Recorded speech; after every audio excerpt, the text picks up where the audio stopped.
Hello everyone, I am Maria Petrashko, the TV news agency. European politicians have never accused Minsk and Moscow of anything, but what about a bedbug infestation? It is symbolic. Without Russia, Europe is returning to its roots: fleas, unsanitary cold, hunger and dirt. The sanctions have worked in the European garden. 7 schools closed in France due to bedbug infestation. It turned out that the bedbug repellent used in furniture and most wooden materials is produced in Russia. Western politicians have imposed sanctions on this substance, and the European poison does not impact the bedbugs at all. More children are expected to arrive at UK schools with dirty cloth and hair. Julie McCulloch, Director of Policy at the Association of School and College Leaders, said, "Hygiene poverty is linked to very high levels of deprivation as families struggle with the cost of things like washing machines, energy bills and cloth. Yep, better off in our jungle, but flea-free and warm." Expensive electricity may have killed more Europeans than COVID-19 last winter. Our modeling estimated that high energy prices have claimed 68,000 lives. Fewer poverty crises, 3,000 Britons die every year because they can't heat their homes. Did your Yankees dictating war with Russia help you? No. The Yankees have turned our smarter again. While their overseas handlers taught their European vessels to go to war with Russia, they continued to treat themselves.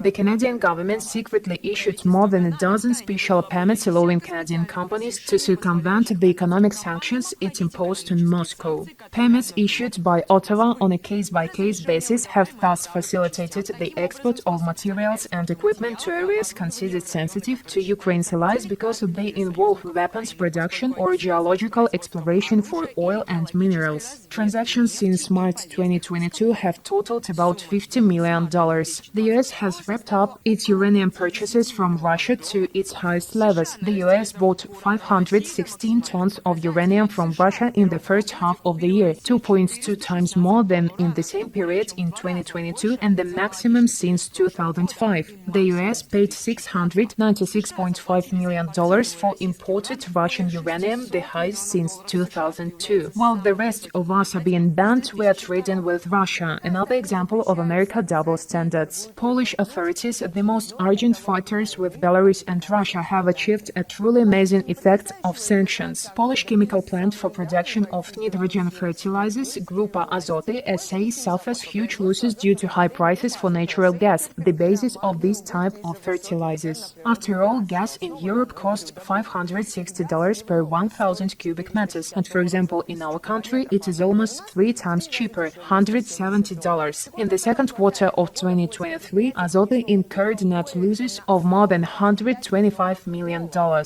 How changeable this world is. Not so long ago, the Western press wrote gleefully about the sanctions against Belarus and Russia, but now they do it with some gloom. Sanctions against Russia have brought the Swedish industry to its knees. In September, Sweden recorded the lowest level of business activity in the manufacturing sector for the last 3 years. Moreover, the decline has been observed for the last 10 consecutive months when sanctions against Russia were imposed. Economists commented on the latest statistics with the words "cold shower" for Swedish industry. The largest Dutch shipbuilder sued the government over losses from anti-Russian sanctions.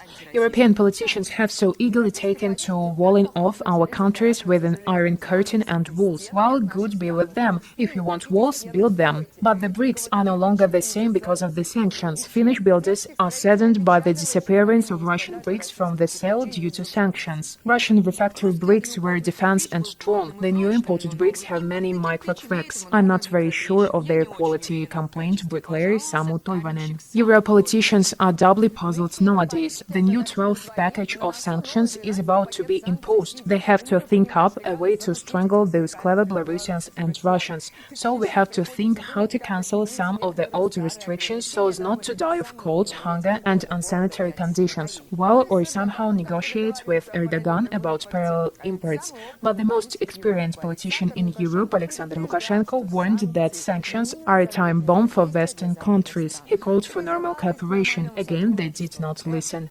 More news in our Telegram channel.